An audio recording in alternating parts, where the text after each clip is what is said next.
Goedemorgen allemaal.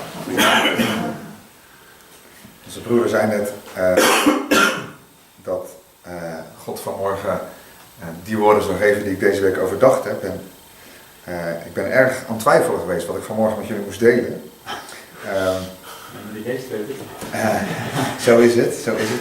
Ik wil jullie vanmorgen in ieder geval groeten met deze woorden uit Lucas 1. Lucas 1, vers 28.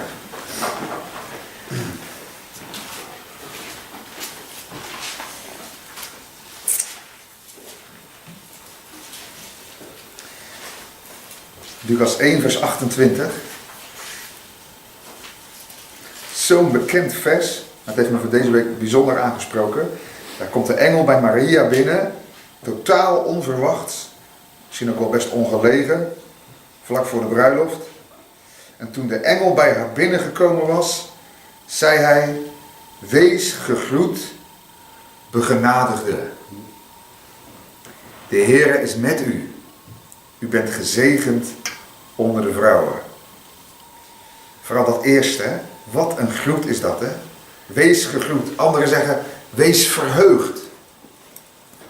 Staat het woord charis in het Grieks. Wees verheugd, begenadigde. De Heer is met je. Vers 30. Wees niet bevreesd, Maria, want u hebt genade gevonden bij God. Dat is eigenlijk alles. Daar gaat het om. En dan vers 37. Wij zongen dat lied net voor de kinderen, maar ik vind dat ook maar niet voor de volwassenen. Mijn God is zo groot, zo sterk en zo machtig.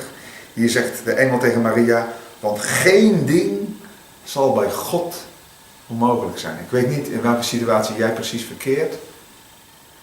Maar ik geloof dat de Heer vanmorgen tot ons zegt: wees gegroet, begenadigde. De Heer is met je. Want geen ding zal bij God onmogelijk zijn. Zo'n bekend vers. God zei dat al tegen Abraham. Zou voor de Heer iets te wonderlijk zijn?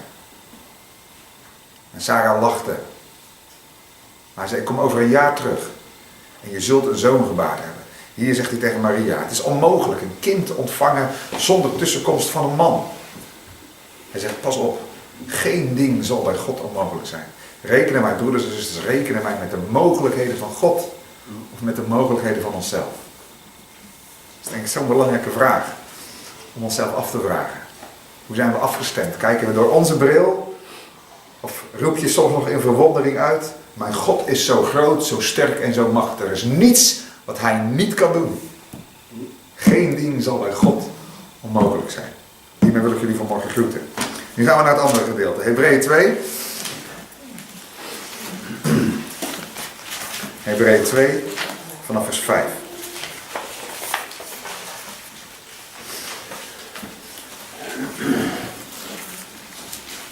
Het thema van vanmorgen is van slaaf tot zoon.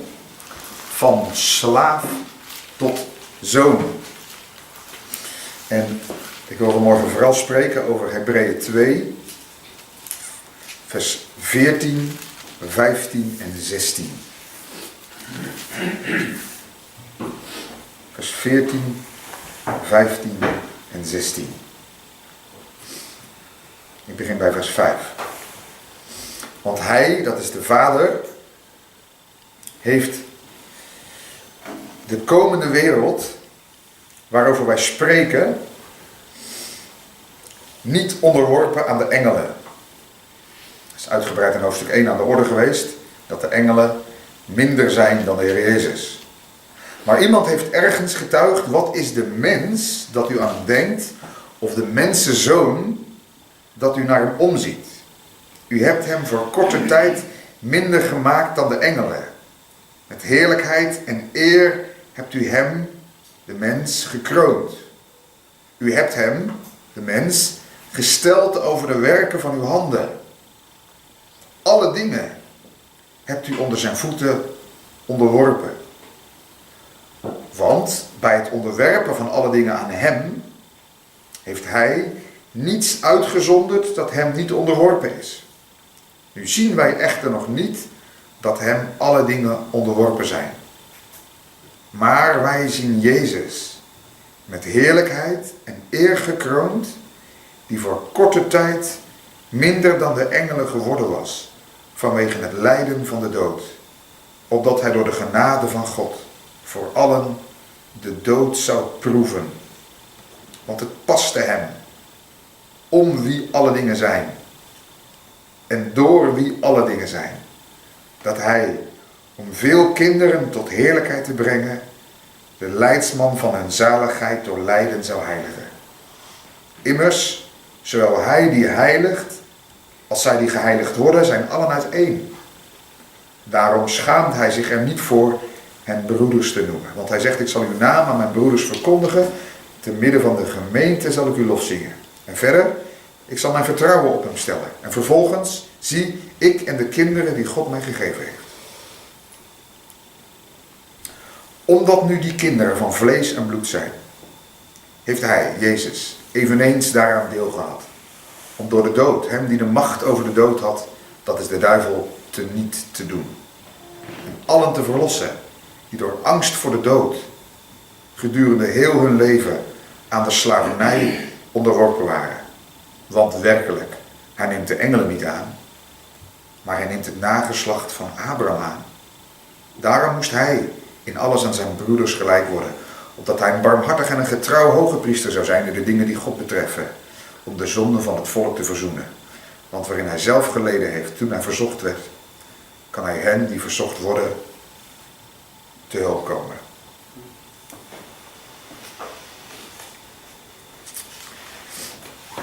Vroeger was ik een groot sportliefhebber. Nog wel een beetje, maar vroeger heel erg. En vooral van de sport voetbal. En op zondagmiddag, toen ik altijd met mijn ouders mee ging naar de kerk, speelde vaak mijn favoriete club om 2:30. Precies onder de kerktijd. En dat was dan een beetje rond 4:15, 4:15 was de uitslag bekend. Je kon op teletext en op internet kon je natuurlijk gewoon de scores, de tussenstand volgen en uiteindelijk de uitstand bekijken. Maar heel vaak, nogal eens moet ik zeggen, keek ik niet op teletext of op internet naar de eindstand. Maar wachtte ik totdat het 's avonds 7:00 was. En dan had je het sportjournaal. En dan ging ik stiekem, want dat mocht niet van mijn ouders, ging ik het sportjournaal kijken. En dan wachtte ik tot de samenvatting van mijn favoriete club zou komen. En ik zat daar, onwetend, want ik wist niet de uitslag. En zo ging ik die samenvatting bekijken van de wedstrijd tussen die twee clubs. Dat deed ik vaak met een vriend. Bij een vriend thuis. En die keek gewoon 's middags om 4:00, 4:15 keek hij op teletext. En dan wist hij wat de eindstand was. En dan samen, ik zei tegen hem, je moet tegen mij nou het woord zeggen. Ook niet uit je gedrag wil ik weten of onze club, we hadden samen een favoriete club, gewonnen of verloren heeft. Dus hij die mond op slot. En we zaten samen op de bank, kun je je een beetje voorstellen. En we gingen naar een samenvatting kijken waarvan hij de uitslag wist en ik niet. En als het dan een belangrijke wedstrijd betrof, waarvan de winst van die partij, van mijn club, voor mij heel erg belangrijk was. Ja, dan zat ik daar zenuwachtig van hoe gaat dit uitpakken?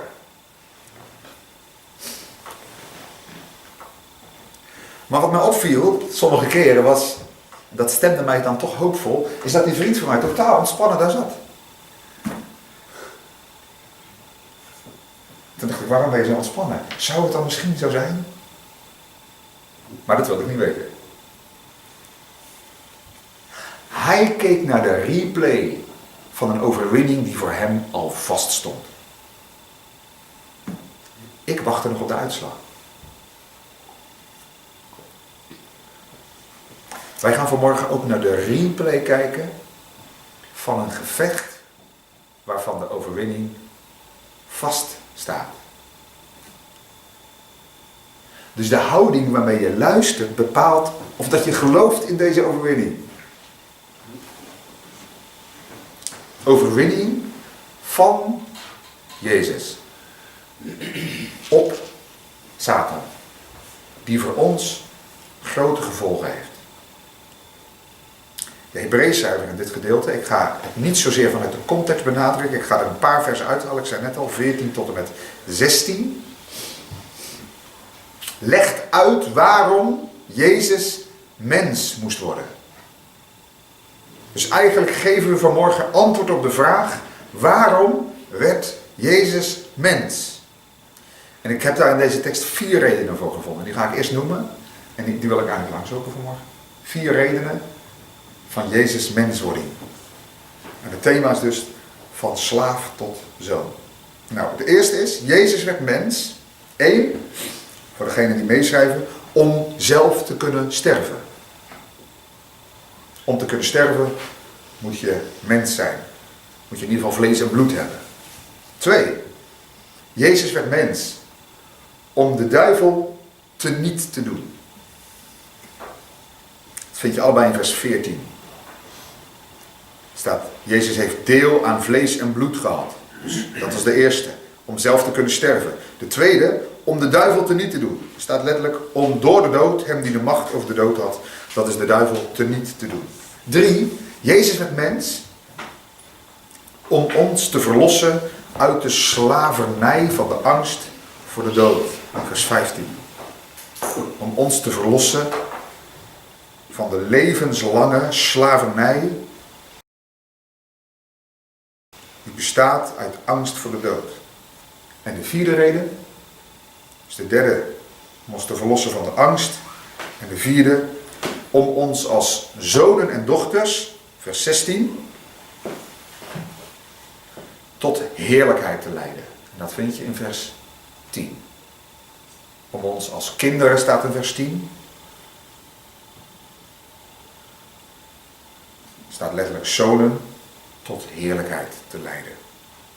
4 redenen. Ik hoop dat je vanmorgen bereid bent om mee te denken. En het woord van God tot je hart te laten spreken.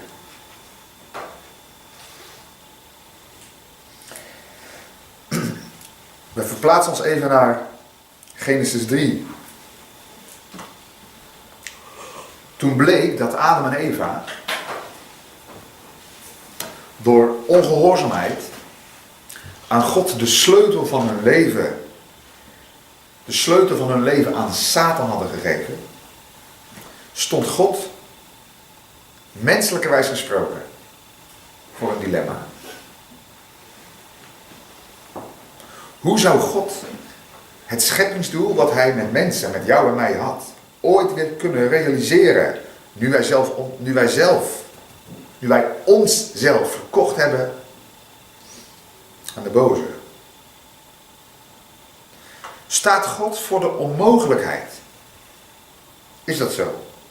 Nu wij onder Satans beheer staan als mens, als natuurlijke mens, geïnfecteerd door de zonde, die uiteindelijk leidt tot de eeuwige dood. Staat God nu voor een dilemma? Is dat zo? Want even voor de helderheid, zoals ik net zei, onder beheer van Satan, geïnfecteerd door de zonde, afkoersend op de lichamelijke dood en daarmee op de eeuwige dood, dat is wel de toestand waarin mensen zich bevinden. Dat is je toestand als je nog steeds geen overgave aan de Heer Jezus hebt gemaakt. Dat zouden we soms vergeten, in alle gloria-stemming, dat mensen zonder de tussenkomst van de Heer Jezus op koers liggen om verloren te gaan. Al zit je elke zondagmorgen in de kerk, door naar de Mac te gaan, word je nog geen hamburger, zeggen ze wel eens, hè?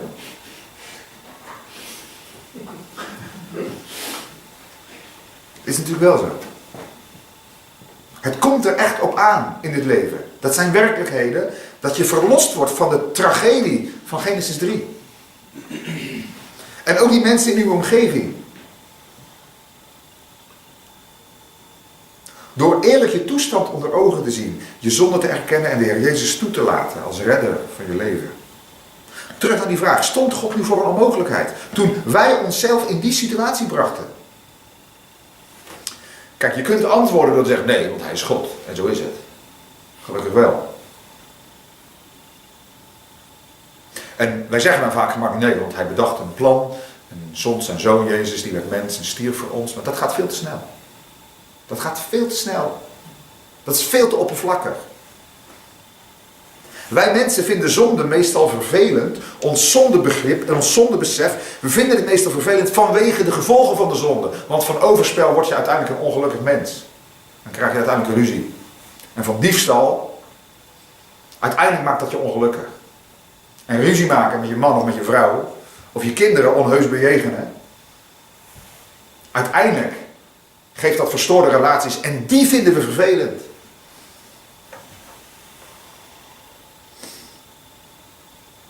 Maar we beseffen helaas zo weinig van de andere kant. Wat het voor God betekende, wat er in Genesis 3 gebeurde.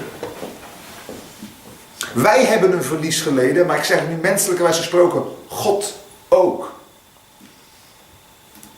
Natuurlijk, dat kun je met een andere doctrine helemaal ontkrachten, helemaal waar. Maar ik denk wel dat dit waar is, dat alleen God zelf, denk je dat ook? Alleen God zelf peilt ten diepste hoe groot de gevolgen van onze zondeval zijn. Hoe onvoorstelbaar groot het verlies is wat mensen leden. Maar ook menselijkerwijs gesproken wat God leed. En God, dat is dan de vervolgstap. Alleen God peilt ten diepste wat er nodig was om ons uit die positie te redden. Wij zeggen dan, Jezus werd mens. En hij stierf voor ons.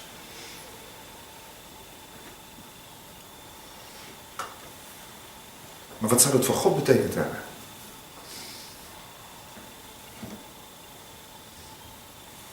God wist heel goed.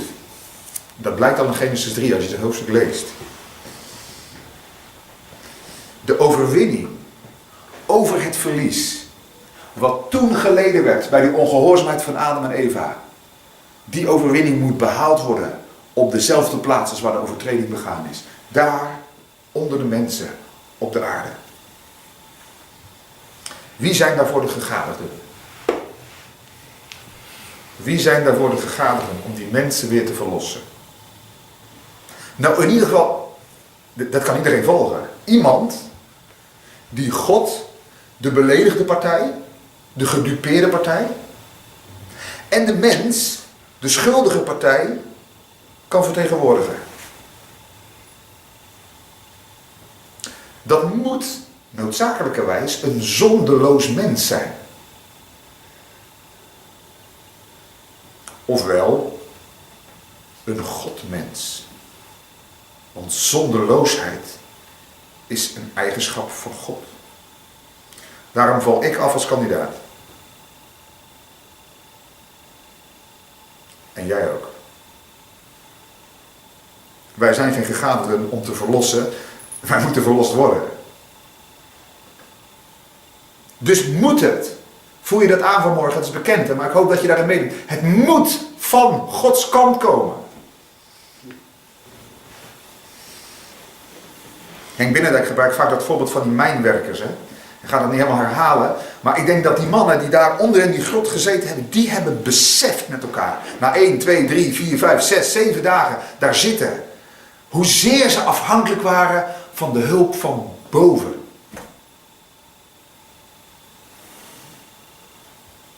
Het moest van Gods kant komen. Maar God als geest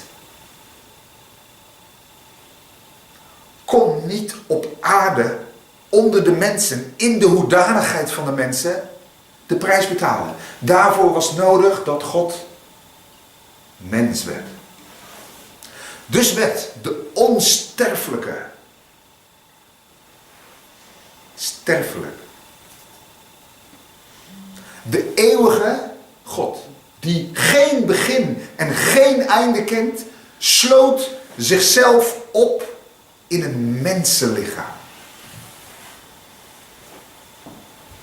Hebreeën 2 vers 14 zegt, heel nuchter, omdat nu die kinderen van vlees en bloed zijn, wij, heeft hij eveneens daaraan deel gehad. Hij kwam op ons niveau. Ik heb even een paar dingen tegenover elkaar gezet. Dat betekende voor Jezus, broeder, zuster. Hij was in een hemelse gestalte. Toch?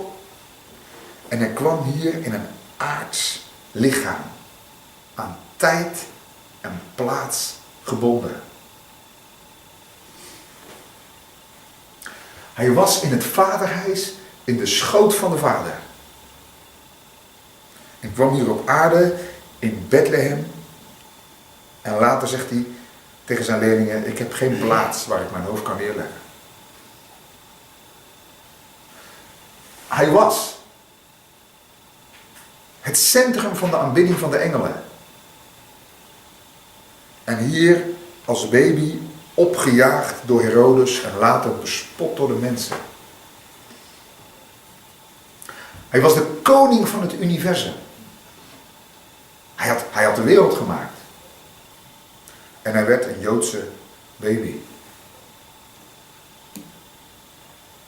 Hij was onaantastbaar in de hemel. En kwam in een wereld waarin hij, net als wij, blootgesteld werden aan alle wisselvalligheden van een gebroken wereld. En in de volheid van de tijd, dus op dat bewuste moment, heeft God een lichaam geweven in de buik van Maria. Wij zingen dan, we zongen dat vanmorgen ook nog, een kindje, klein en teer. Je kunt daar bijna romantisch over gaan spreken, maar dat doet Hebreeën 2 niet. Kijk. Heeft hij eveneens deel gehad om door de dood. Dat kleine lichaampje in de schoot van Maria was bestemd voor de dood. Dat heeft me echt geraakt. Nauwelijks bespreekt de Hebreeënschrijver in dit vers de menswording van Jezus en hij gaat direct naar de kruisiging van Jezus. Er volgt direct om door de dood. Dat lichaam van Jezus was bestemd voor de vernietiging en de verbrijzeling, zegt Jesaja 53. Want dat was de prijs die betaald moest worden voor onze rebellie. En dat wist Jezus. Dat wist Jezus. En hij wilde het. Hij zei, ik kom Vader om uw wil te doen. Hier ben ik. Jezus is tussen twee haakjes. Wat een voorbeeld voor overgave. Ik las vanmorgen in het dagboek van Oswald Chambers, geheel voor hem, bij deze datum. Onderaan. God wil ons gebruiken zoals hij zijn zoon gebruikte. Geheel voor hem. Jezus zei, ik ben hier om uw wil te doen. Het staat om door de dood. Dus het gaat daar over de dood van Jezus. De kruisdood, dat weten wij. De diepste vernedering. De vernietiging van iemands persoonlijkheid. Dat werd uiteindelijk, heeft dat geleid. Als ik dit overweeg. En ik hoop dat je dat meemaakt vanmorgen. Dit is de hoogst denkbare tegenstelling. Het is de goddelijke majesteit aan een kruis. Goede Vrijdag is de reden voor het kerstfeest.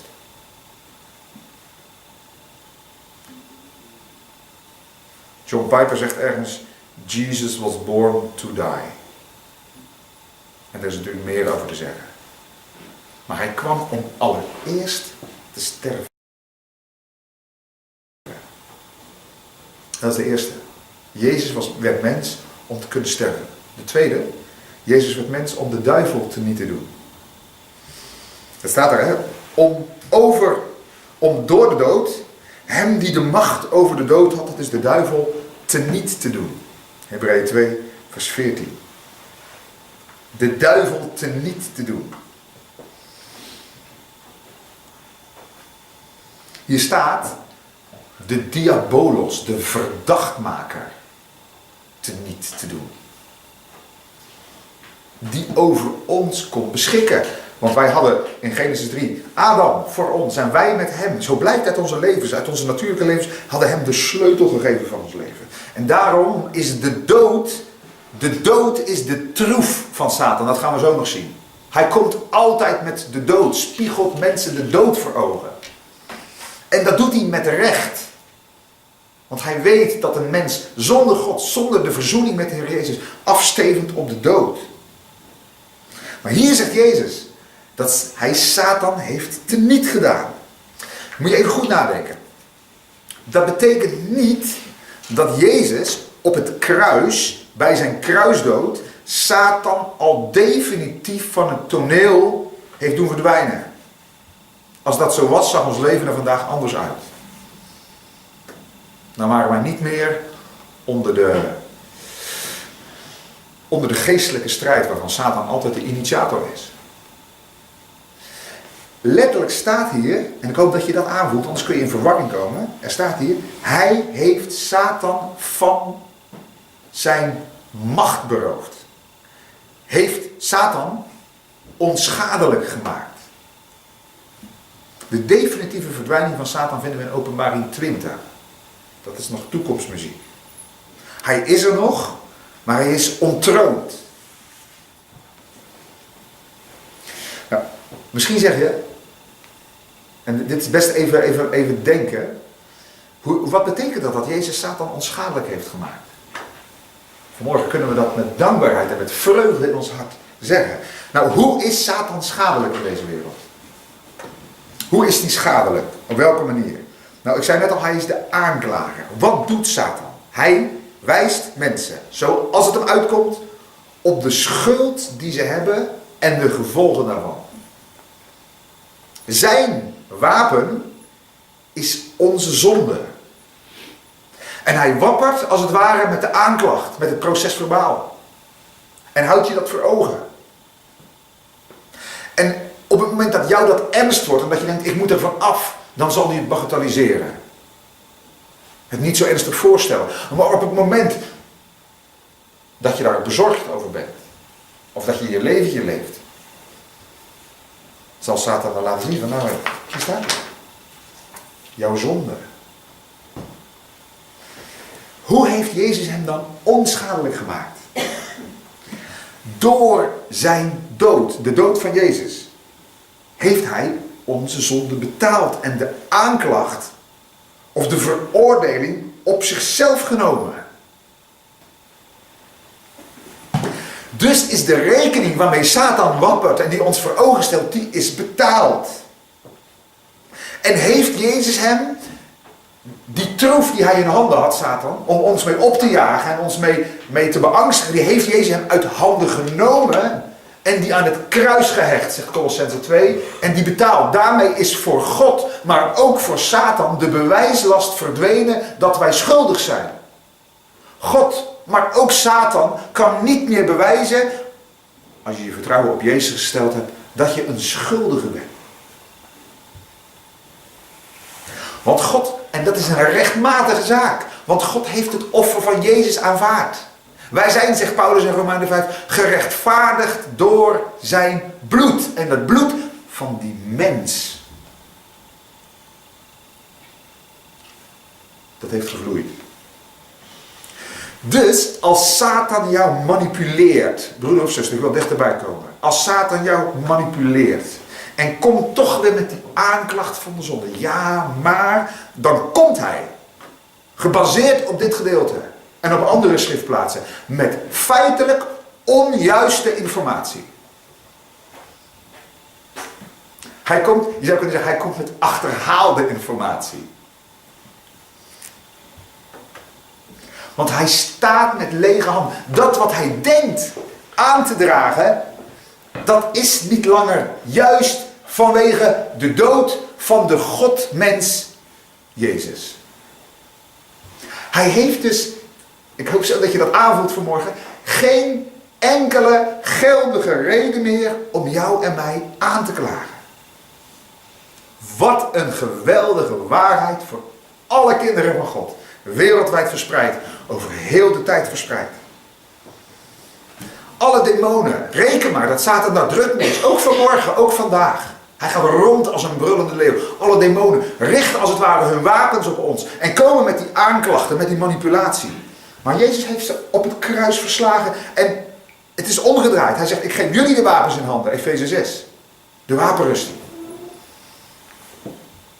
En wanneer wij werkelijk opereren in de naam van Jezus, ons beroepen op het werk van Jezus, dan zal Satan vluchten. Maar nu de toepassing. Hoeveel gelovigen? We kennen elkaar niet super goed. Ik weet niet hoe dat bij jou functioneert. Maar hoeveel gelovigen zijn niet op de vlucht voor Satan? Zijn ten diepste bang voor hem. Geven hem gelijk als hij met zijn aanklacht komt. Rekenen nog met oude feiten. Alsof het bloed en de overwinning van Jezus schijn zijn. Als wij samen, als gemeente van Jezus Christus, toch meer onder de indruk zouden zijn van Jezus' overwinning. We zijn soms nog zo onder de indruk van die brullende leeuw. Laten we onder de indruk zijn van Jezus' overwinning. Dan zouden we dagelijks in volle bewustheid kunnen zeggen: Wie zal beschuldiging inbrengen tegen de uitverkorenen van God? Dat zijn feiten. Wie zal beschuldiging inbrengen? Als God mee heeft vrijgesproken, dat is geen geestelijke arrogantie. Want als je genade beseft, iets van genade geproefd hebt in je leven, dan zeg je dat niet van wie zal beschuldiging inbrengen. Het is schuilend achter Jezus. Maar dan zeg je vervolgens wel, ziende op Jezus, wie zal beschuldiging inbrengen? God is het die rechtvaardigt. En daarom mag ik je aanmoedigen om dagelijks te staan op de overwinning van Jezus. Geloof de feiten.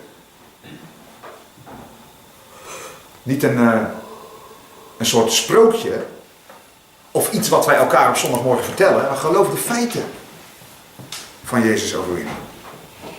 Weet wel, Satan is een slechte ontkennende verliezer.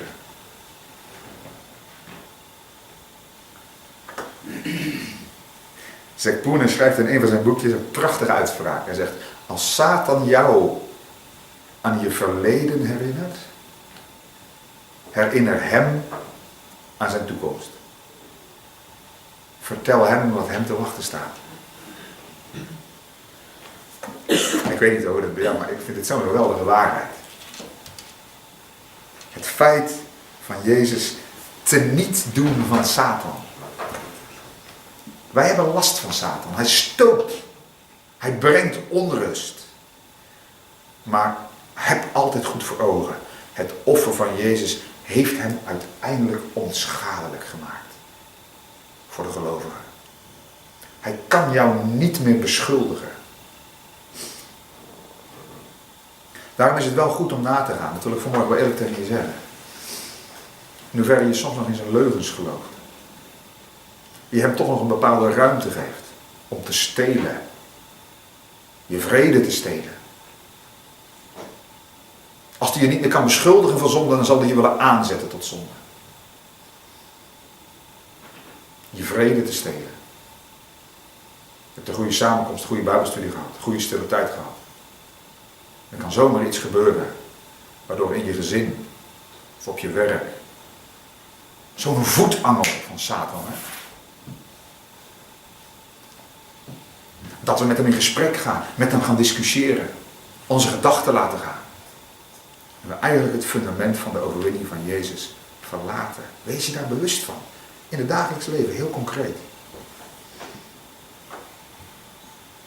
3. Jezus werd mens om ons te verlossen uit de slavernij van de angst voor de dood. Waarom zegt de schrijver dit in vers 15?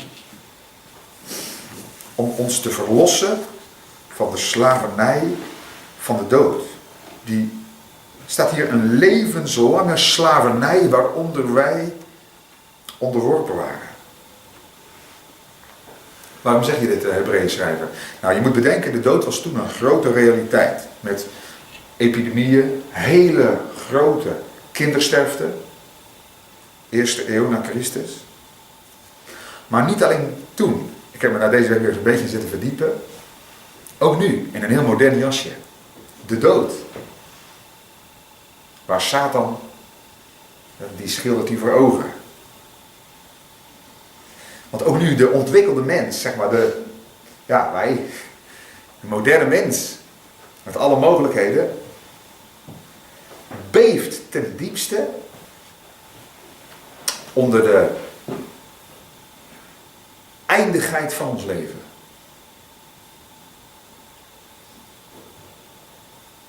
Het is in de literatuur bijvoorbeeld een heel groot thema, de dood. Alle grote schrijvers hebben vaak de dood als motief. Weet je waarom? Omdat alle mensen dat herkennen. Hebreeën schrijver zegt, de angst voor de dood, lichamelijke dood gaat het hier over. De angst voor de dood, dat brengt je in de slavernij. Dat is zo'n soort oplopende angst. Je beweegt je richting,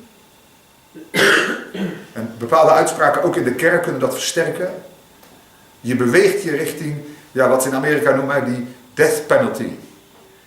Dat executiemoment. Zo kun je het gaan ervaren in je denken.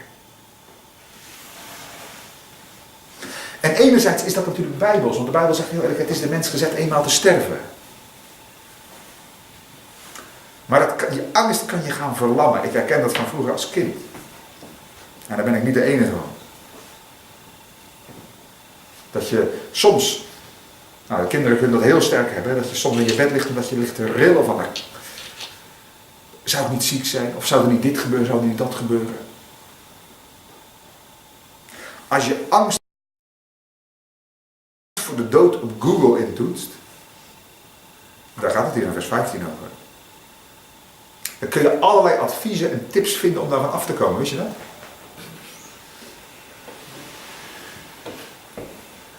Ik vond één arts die had dit advies. Daarna gaan we terug naar de Bijbel, maar even om het een beetje te plaatsen. Hij heeft een hele lijst geschreven over angst voor de dood, met allerlei vriendelijke adviezen. Oprecht, dat denk ik wel. En dan zegt hij op het einde, zegt hij, ik citeer, er zijn nog praktische tips om deze angst kwijt te raken of te laten verminderen. Zo kunt u bijvoorbeeld ontspanningstechnieken oefenen, die u helpen wanneer u weer zo angstig bent. Contact met lotgenoten, dat kan ook heel erg nuttig zijn. En op het internet, zegt hij, vind je verschillende forums waar mensen met elkaar praten over dit onderwerp. Overweeg daaraan deel te nemen. En zorg zeker, laatste advies, dat wanneer de angsten uw leven te veel beïnvloeden, u professionele hulp inschakelt. Nu zou ik wel eens aan hem willen vragen, wat is nu professionele hulp? Wat? Ik ben eigenlijk benieuwd, hè? Misschien kunnen we er nog wel een beetje over hebben, maar wat verlost ons nu werkelijk van die verlammende angst?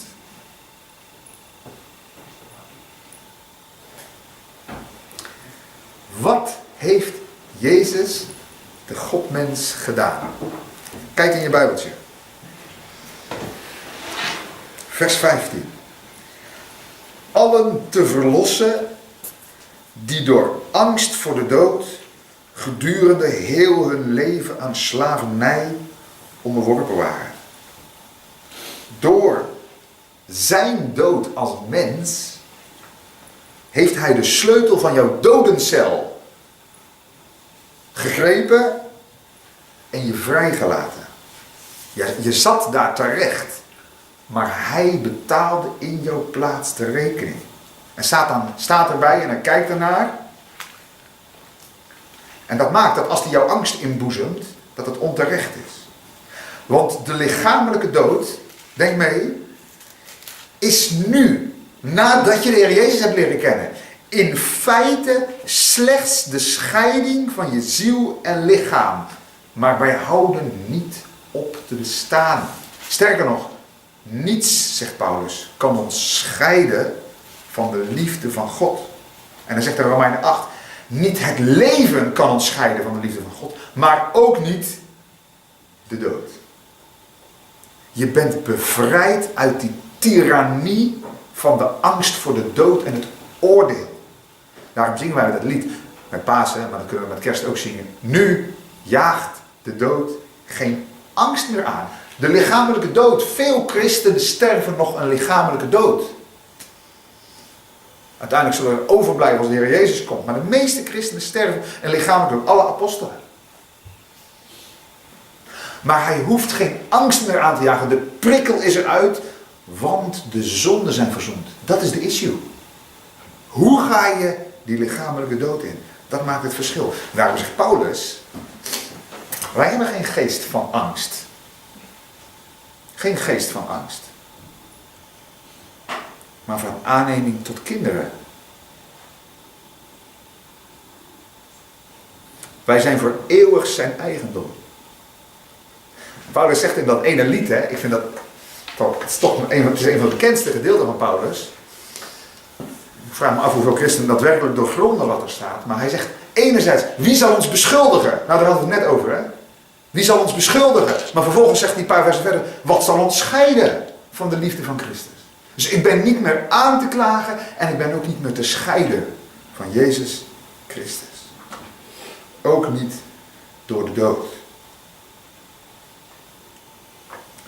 Waarom zegt hij dit, de schrijver? Waarschijnlijk om ons te laten, dus ook jou en mij vanmorgen, te laten delen in de vreugde daarover. Want als wij niet meer vrezen voor onze grootste vijand, de dood, de lichamelijke dood en daarna de eeuwige dood, dan hoeven wij, ben je dat met me eens, in feite niets meer te vrezen. Als de grootste bedreiging, maak je dat mee? Als de grootste bedreiging is geweken, dan ben je werkelijk een vrij mens geworden. Je kunt toch niet zeggen, ik ben niet meer bang om dood te gaan, maar wel doodsbang om een baan te verliezen.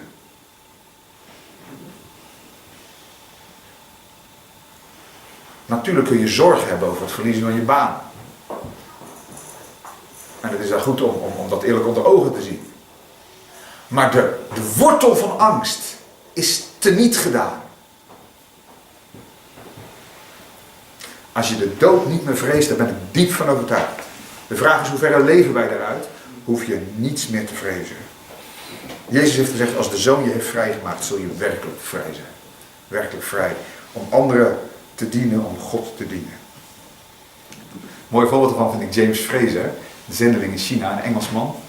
Die naar China ging, verstond de roep van God, werd zendeling in China. En hij maakte daar het hele jaar door, in zomer en winter, maakte hij daar tochten om die bergdorpen te bereiken met het evangelie.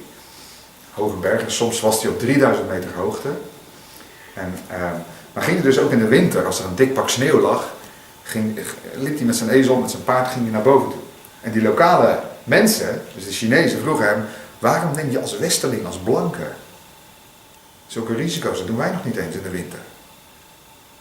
Zulke risico's voor je lichaam, voor je leven. Toen zei hij, dat komt omdat ik leef uit deze waarheid. Ik ben onsterfelijk tot op de dag dat ik de wil van God voor mijn hele leven heb uitgediend.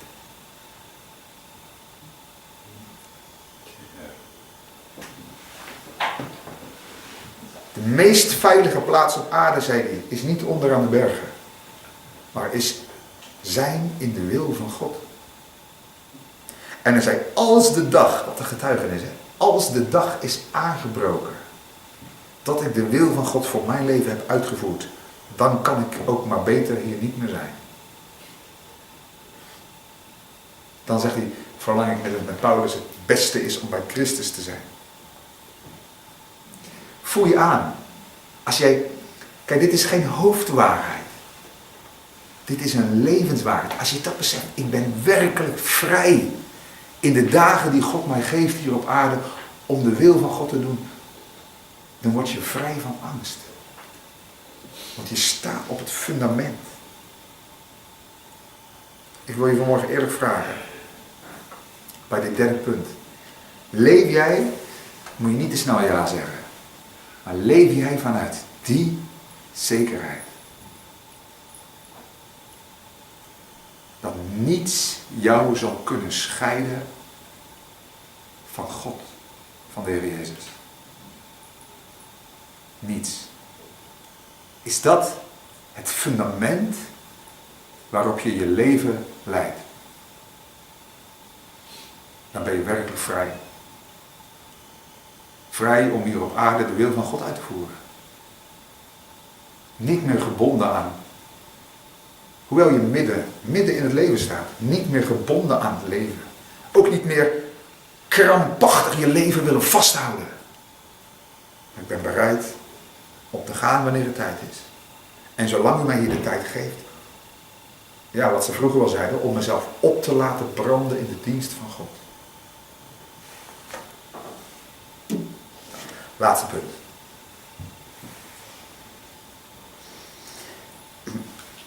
Jezus werd mens. Nu de vierde reden. Om ons als zonen en dochters tot heerlijkheid te leiden. Je vindt dat in vers 16. Kijk. Want werkelijk. Hij neemt de engelen niet aan. Maar hij neemt het nageslacht van Abraham aan. En je vindt het in vers 10. Een stukje terug. Daar staat. Midden van het vers. Dat Jezus mens geworden is.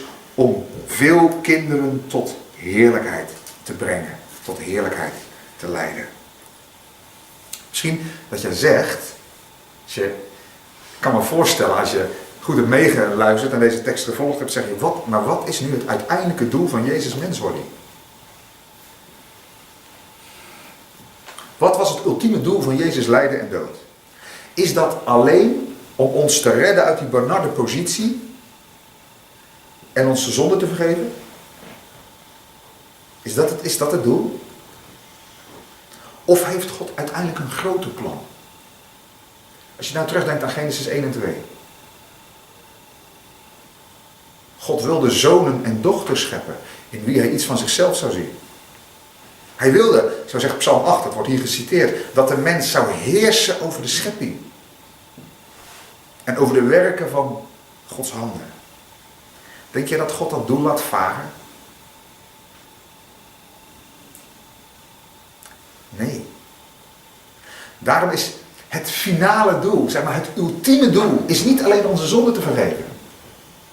Dat is niet het doel. Dat is de weg naar het uiteindelijke doel. Namelijk om kinderen, zonen en dochters van de levende God tot heerlijkheid te leiden. Geadopteerde kinderen, ja dat wel. Voorheen waren we zondaren. Maar nu, zegt vers 10, gaan wij achter Jezus aan naar de heerlijkheid. Nou, hier op aarde, ik weet niet of jij dat ook zo ziet, ik denk het wel, maar hier op aarde begint dat proces al. Want wij worden, als we verkeren, als wij omgang hebben met Jezus, als je van dag tot dag met Jezus wandelt, word je, zegt de Bijbel, vernieuwd van heerlijkheid tot heerlijkheid. Met andere woorden, er wordt steeds meer zichtbaar van de Zoon van God in je leven. Maar we moeten ook eerlijk bij zeggen, het is nog niet voltooid. Wij zuchten, hoewel we zonen van God zijn, zuchten we soms ook nog. En wachten wij op de volmaaktheid. Dat moet je altijd voor ogen blijven zien. Maar wat we zien, zegt de Hebreeënschrijver, we zien nog heel veel dingen niet. We zien nog niet dat Psalm 8 ten volle werkelijkheid is geworden. Dat wij heersen over de werken van Gods handen. Maar wat zien we, zegt hij, vers 9. Wij zien Jezus met eer en heerlijkheid gekroond aan de rechterhand van de Vader. En wij wachten tot het moment. Er is een heilig wachten in ons hart. Zeker als je je verkeert in de gebrokenheid van je leven. Is er een heilig wachten in je hart. Totdat het moment gaat aanbreken. Dat alle dingen liggen onder de voeten van Jezus. En daarom zegt hij erbij, vanmorgen wil ik daar verder niks over zeggen, maar zegt hij in vers 17 en 18, tot die tijd, zegt hij, verkeer je onder de zorg van een hoge priester. Die net als jij mens is. En die als jij zucht en als je verzocht wordt, jou te hulp komt. Maar uiteindelijk gaat God ons naar de totale heerlijkheid leiden. Geloof je dat nog? In deze wereld eigenlijk waar zoveel aan de hand is, dat God jou bezig is om jou achter Jezus aan, dus in het kielzog van Jezus naar de heerlijkheid te leiden.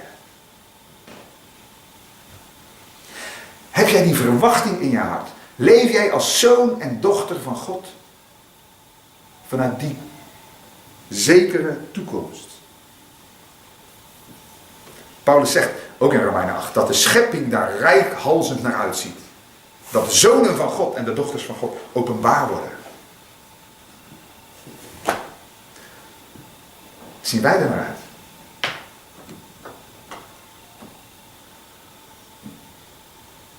Paulus had het heel erg helder. Toen hij zei, en daarmee wil ik afsluiten. Als wij kinderen zijn. Nou, dat wordt hier gezegd. Vers 16. Als wij aangenomen zijn als kinderen. Dan zijn we ook erfgenamen. En als we erfgenamen zijn van God. Dat betekent dat we ook delen in de erfenis van Jezus. Mede-erfgenamen van Christus.